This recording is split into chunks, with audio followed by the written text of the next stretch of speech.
মাইলস্টোনের দিয়েবাড়ি ক্যাম্পাসের সামনে থেকে আরো খবর জানাতে যুক্ত হচ্ছেন সহকর্মী বিজন কুমার দাস। বিজন, সেখানকার আজকের চিত্র কেমন দেখছেন জানাবেন।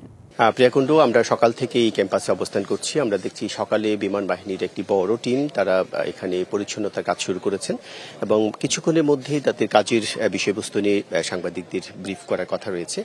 আমরা আসলে প্রথমে তারা বলেছিলেন যে আজকে যত দ্রুত সম্ভব তারা পরিচ্ছন্নতার কাজ শেষ করে কর্তৃপক্ষের কাছে হ্যান্ডওভার করবে, কিন্তু আপাত দৃষ্টিতে মনে হচ্ছে যে কাজ আসলে শেষ হবে না, বড় ধরনের কাজ। তাদের কিছুক্ষণ আগে একজনের সাথে কথা বলছিলাম, তারা বলছিলেন যে আসলে তারা প্রাথমিকভাবে তারা কাজ করছেন এবং কোনো কিছু আছে কিনা তারা সেটি তদন্ত করে বের করছেন। প্রাথমিকভাবে যেটা কাজ করা হয় সেটি তারা করছেন এবং বিমানের ঊর্ধ্বতন কর্তৃপক্ষ তারা এখানে এসেছিলেন, তারা কিছুক্ষণ আগে চলে গেছেন, কিন্তু এখনো তারা কাজ করছেন। এছাড়া আমরা দেখছি যে এই ক্যাম্পাসে স্কুল কর্তৃপক্ষের সাথে আমরা কথা বলতে চেয়েছিলাম, তারাও আপাতত আমাদের সাথে সাড়া দেয়নি। হয়তো পরে আমরা আবারও চেষ্টা করব যে কবে নাগাদ ক্লাস শুরু হতে পারে এই বিষয়ে। কিন্তু আমরা দেখছি সকাল থেকে বিভিন্ন শিক্ষা প্রতিষ্ঠানে, এমনকি এই শিক্ষা প্রতিষ্ঠানে যেসব শিক্ষার্থীরা পড়াশোনা করছেন তারাও কিন্তু এখানে দেখতে আসছেন, তাদের বাবাদের সাথে অভিভাবকদের সাথে কথা বলছি। তারা বলছে আসলে তাদের সন্তানরা যারা এখানে অধ্যয়নরত ছিল কিন্তু ভাগ্যক্রমে যারা বেঁচে গেছেন তারা এখনো পর্যন্ত তারা ঘুমাতে পারছেন না।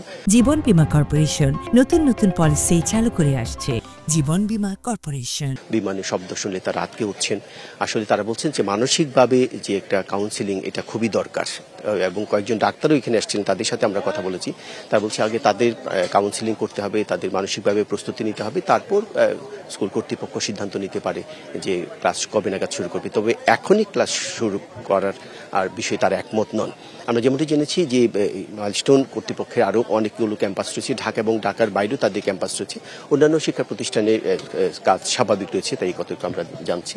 আমরা দেখছি যে এখানে এই যে অভিভাবকরা আছে, বিভিন্ন জায়গা থেকে অভিভাবকরা আছেন, তারাও বিষয়টি একেবারে মর্মাহত। এমন একটি আকস্মিক ঘটনায়, যেহেতু এটি প্রথম শিক্ষা প্রতিষ্ঠানে এমন একটি ঘটনা ঘটেছে, এই ঘটনায় তারা একেবারে হতবিহ্বল হয়ে পড়ছেন।